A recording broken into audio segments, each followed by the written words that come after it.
Proses pleno rekapitulasi tingkat PPK di beberapa kecamatan di Kabupaten Oki masih berlangsung.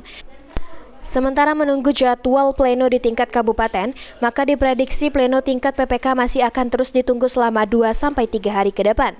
Ketua KPU Oki Muhammad Irsan menjelaskan, sampai saat ini dipastikan tidak ada pemungutan surat suara ulang atau PSU di Kabupaten Oki.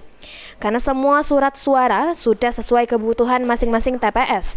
Namun ada satu TPS Desa Cahya Bumi Kecamatan Lempuing akan menggelar pemungutan suara lanjutan. Rekapitulasi atau pleno di tingkat kecamatan itu sekarang masih berlangsung.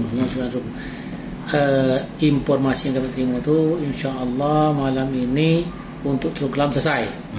Ternyata kemarin tuh untuk pendaftaran belum.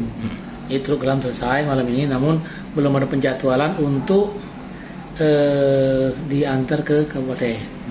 Itu. Jadi masih belum ada yang selesai 100%. Kalau PSU alhamdulillah nggak ada, namun untuk PSL itu ada satu TPS di Cahaya Bumi, Kecamatan Lempuing.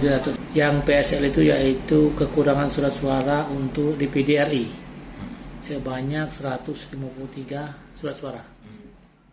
Karena terdapat kekurangan suara DPD RI sebanyak 153 lembar. Pemungutan suara lanjutan tersebut dijadwalkan pada hari Jumat.